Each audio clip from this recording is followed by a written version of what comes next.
السلام علیکم هیوادوالو ستړي مسئ هر کله درته وایم لکه څنګه چې تاسو پوهیږئ څه موده وړاندې د افغانستان په ډیرو سیمو کې سیلابونه راغلل یو آفت د الله له طرفه کامه هم ډیره وځپله په همدې اساس ډیرو هغو به ستاسو ملګرو چې دغه حس دغه درد حس کړ هغوی ځان ورساوه کامې ته او دوی د خلکو سره هغه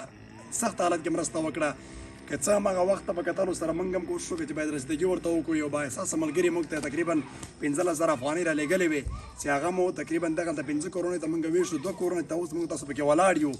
دوی ته مو ورکړې دغه پیسې 3,000 افغانۍ په هر پاکټ کې موږ ورته اچوو معنا دا چې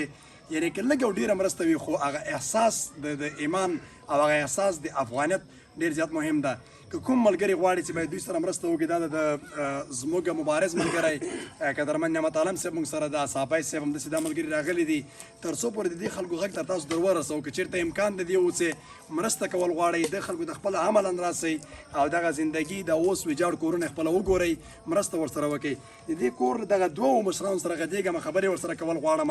او دغه کور به هم ملګري نږدې نه وګورو چې ډېر بد حالت کې د لام د ګرځېدو لپاره څه پکې نسته جوړول خو یې ډېره لرې خبره ده عظیم مهرباني چې مخکې ورسو دغه کور به وګورو بیا به سره وغږېږو د دغه کور حالت ده چې تقریبا هغه څه کپړې پکې څه ناڅه پاتې دي هغه یې بره پورته کړي دي فکر نه کوم که هغه هم د کار اوسېږي یا د لوښي د خوراک دپاره اوسې د بستره د څملاستو لپاره اوسې هر څه نه وتلي دي معنا دا چې دا د موږ تاسو ایماني او مسلماني او افغاني واجبات چې باید لاسنیوی وکړو همکاري ورسره وکړو د دې کوټې حالت کې چېرته وګورئ بیخي له کتلو وتلی معنا دا چې داسې حالت کې دي چې ممکن د شپې تېرولو لپاره اوس د یو انسان دپاره بالکل لازم نه ممکن با احساسه ملګري موجود وي چې هغه دغسې حالت کې د خلکو لاسنیوی وکړي عالم صاحب نظر به هم واخلو دی به هم خبرې راسره وکړي بیا به هغې نه بس دا د کور والا ملګري درته وغږېږي تسلیت به هم ورته موږ تاسو وایو همکاري به هم ورسره کوو عالم صاحب مهرباني وکړي بسم الله الرحمن الرحیم مونږ چې په کوم هدف راغلي وو هغه په هدف څه ناچیزه مرسته ملګرو کړې وه خو په حقیقت کې ډېره غټه مرسته ده چې څوک 1 روپۍ ته هم ضرورت لري په هغه وخت ورته ورسېږي غټ مشکل یې حلېږي